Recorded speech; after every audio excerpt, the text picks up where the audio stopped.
Hello दोस्तों, मैं विजय भारद्वाज। आप सभी लोगों का हमारे यूट्यूब चैनल में बहुत बहुत स्वागत है। आज हम लोग देखने वाले हैं राष्ट्रपति की आपातकालीन शक्ति के बारे में, और इस टॉपिक को हम लोग डिटेल देखेंगे क्योंकि यहाँ से बहुत सारे क्वेश्चन बनते हैं और हमेशा, है ना। तो आइए देखते हैं क्या है राष्ट्रपति की आपातकालीन शक्ति, है ना। तो राष्ट्रपति की आपातकालीन शक्ति के बारे में भाग 18 में वर्णन किया गया है। भाग 18 में राष्ट्रपति की आपातकालीन शक्ति के बारे में बताया गया है, और राष्ट्रपति की आपातकालीन जो शक्तियां हैं यह ली गई हैं जर्मनी के संविधान से। जर्मनी के संविधान से ली गई है राष्ट्रपति की आपातकालीन शक्तियां, और यह भाग 18 में अनुच्छेद 352 से लेके 360 तक में राष्ट्रपति की आपातकालीन शक्ति के बारे में बताया गया है। और भारतीय संविधान में राष्ट्रपति की आपातकालीन शक्तियां 3 प्रकार की दी गई हैं।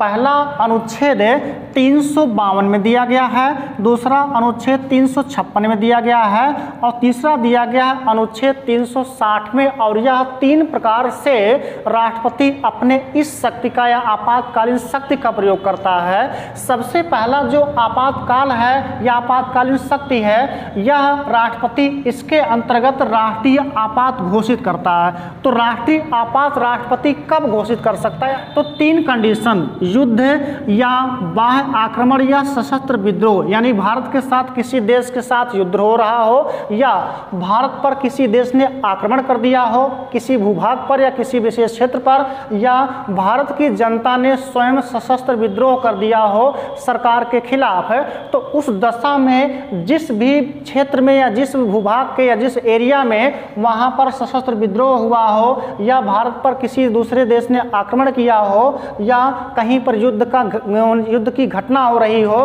तो उस दशा में राष्ट्रपति उस निश्चित भूभाग पर या पूरे भारत पर अनुच्छेद 352 का प्रयोग करते हुए राष्ट्रपति राष्ट्रीय आपातकाल घोषित कर सकता है। तो पहली शक्ति क्या है अनुच्छेद 352 में? राष्ट्रीय आपात। दूसरा जो आपातकाल लगाया जा रहा है यह है राज्यों में संवैधानिक तंत्र की विफलता होने के कारण। और कौन सा है? तो अनुच्छेद 356 आपको बताया गया।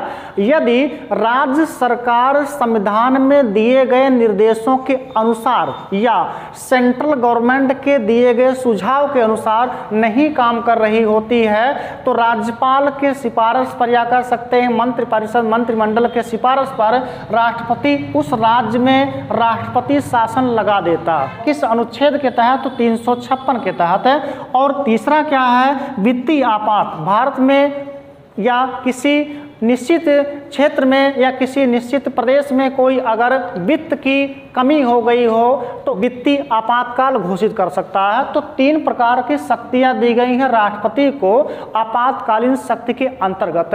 आइए हम लोग पहला शक्ति देखते हैं राष्ट्रीय आपातकाल के बारे में। तो राष्ट्रीय आपातकाल के बारे में बताया गया है अनुच्छेद 352 में। राष्ट्रीय आपातकाल के बारे में बताया गया अनुच्छेद 352 में। अनुच्छेद 352 के तहत यदि राष्ट्रपति को यह समाधान हो जाए, राष्ट्रपति को समाधान हो जाने का मतलब यह हुआ मंत्रिमंडल को समाधान हो जाए। क्यों? क्योंकि राष्ट्रपति मंत्रिमंडल के कहे अनुसार ही काम करता है। तो अगर लिखा है राष्ट्रपति को समाधान हो जाए, इसका मतलब मंत्रिमंडल को समाधान हो जाए कि ऐसी स्थिति हो गई है भारत में या किसी भूभाग में जिसमें युद्ध, बाह्य आक्रमण या सशस्त्र विद्रोह के कारण भारत या उसके किसी भूभाग की सुरक्षा में संकट हो गई हो। मतलब ऐसी कोई स्थिति हो गई है जिससे भारत में किसी निश्चित भूभाग या निश्चित भाग या कह सकते हैं पूरे भारत पर किस चीज़ की खतरा हो गया हो, तो बाह्य आक्रमण, युद्ध या सशस्त्र विद्रोह का समाधान हो जाए। तो उस दशा में वह भारत या किसी निश्चित भूभाग पर, यानी जहां पर संकट उत्पन्न होने वाली है या जहां पर संकट हो रही हो, उस क्षेत्र पर या पूरे भारत पर राष्ट्रीय आपातकाल घोषित कर सकता।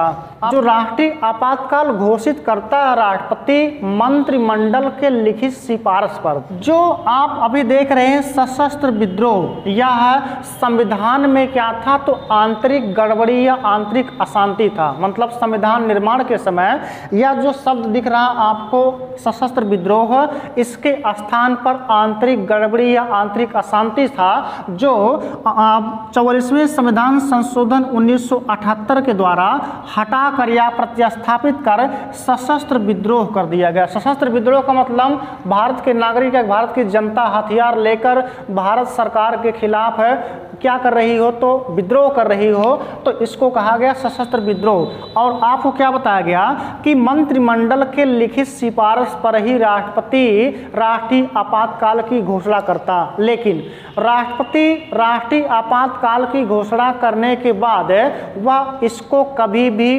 परिवर्तित कर सकता है, परिवर्तित कर सकता है, मतलब उसको कभी भी निरस्त कर सकता है। इसके लिए मंत्रिमंडल की लिखित सिफारिश की आवश्यकता नहीं होती है और राष्ट्रपति के विवेक पर निर्भर करता है कि उसको परिवर्तित करेगा या उसको जारी रखेगा।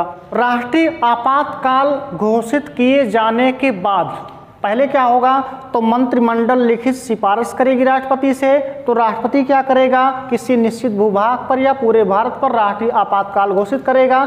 इसके बाद वो राष्ट्रीय आपातकाल की घोषणा पत्र जो है वो जाएगा संसद में। संसद में कहाँ, लोकसभा और राज्यसभा में अनुमोदन के लिए।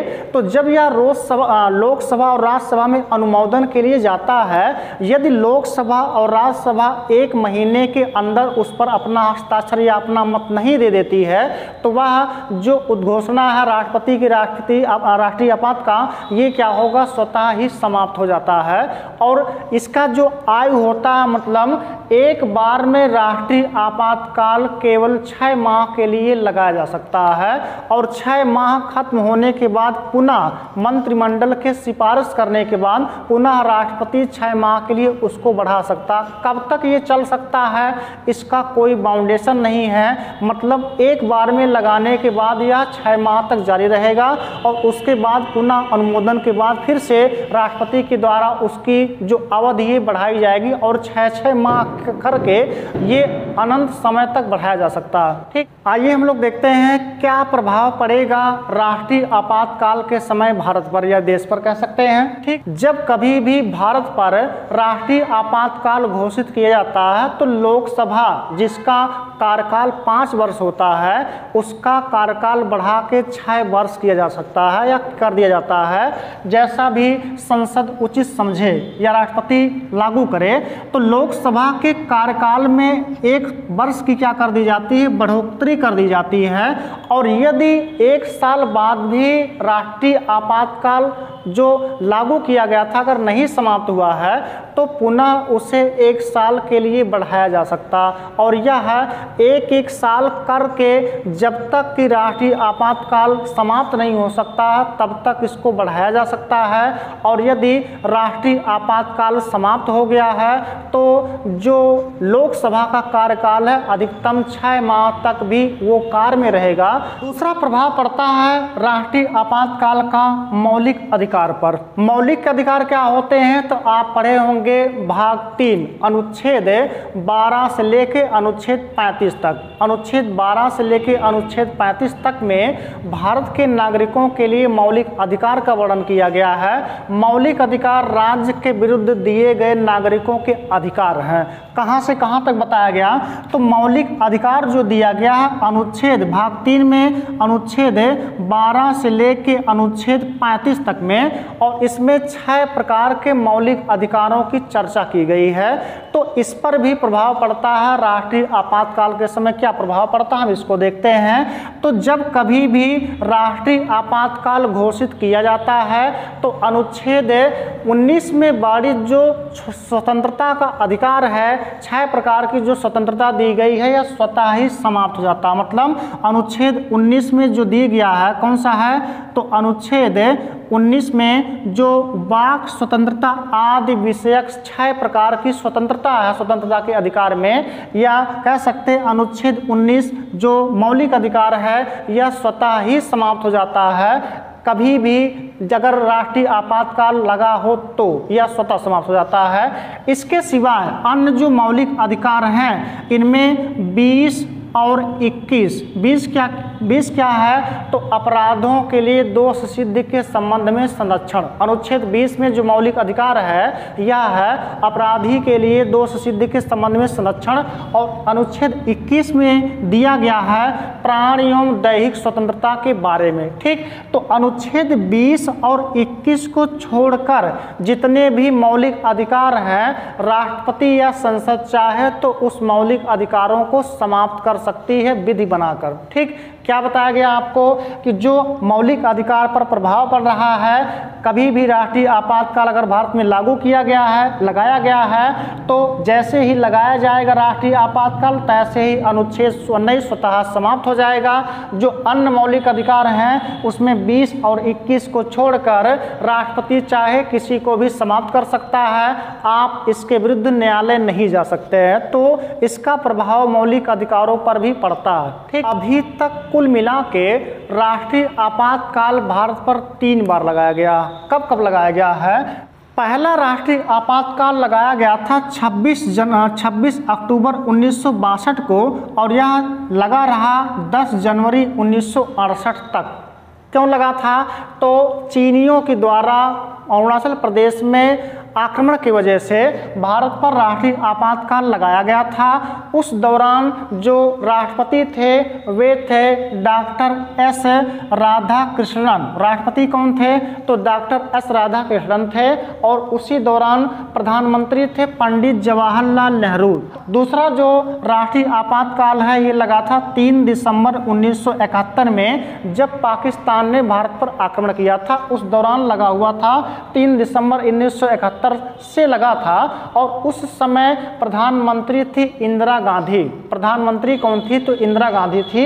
और उस समय जो राष्ट्रपति थे वे थे डॉक्टर वीबी गिरी। डॉक्टर वीबी गिरी के द्वारा लगाया गया था 1971 में राष्ट्रीय आपातकाल। और तीसरा जो आपातकाल लगा था 26 जून 1975 को आंतरिक अशांति के आधार पर, मतलब भारत में ही आंतरिक अशांति की वजह से ही भारत पर लगा था राष्ट्रीय आपातकाल। लेकिन ये जो आंतरिक अशांति है यह भारत पर लगा था आंतरिक अशांति की वजह से, लेकिन एक ऑलरेडी आपका अभी भी चल रहा है 1971 के द्वारा जो पाकिस्तान के आक्रमण के समय लगाया गया था। ये दोनों के दोनों जो राष्ट्रीय आपातकाल हैं समाप्त हुए थे एक ही साथ। एक साथ कब समाप्त हुए थे?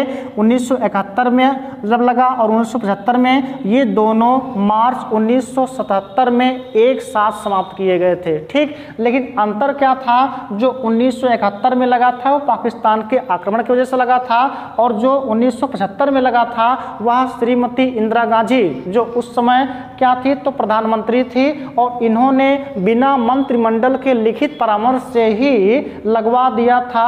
जो उस समय के तत्कालीन राष्ट्रपति थे जिसका नाम था फखरुद्दीन अली अहमद, उनके द्वारा लगवा दिया गया था, है ना। यानी कि कह सकते हैं प्रधानमंत्री के पद का दुरुपयोग करके लगवाया गया था। तो अभी तक भारत में 3 बार लगा हुआ है, 1962 में, 1971 में और कब तो 1975 में लगाया गया था। दोस्तों, अगर आपको वीडियो पसंद आता हो तो वीडियो को लाइक कीजिए, शेयर कीजिए और चैनल को सब्सक्राइब करना ना भूलें।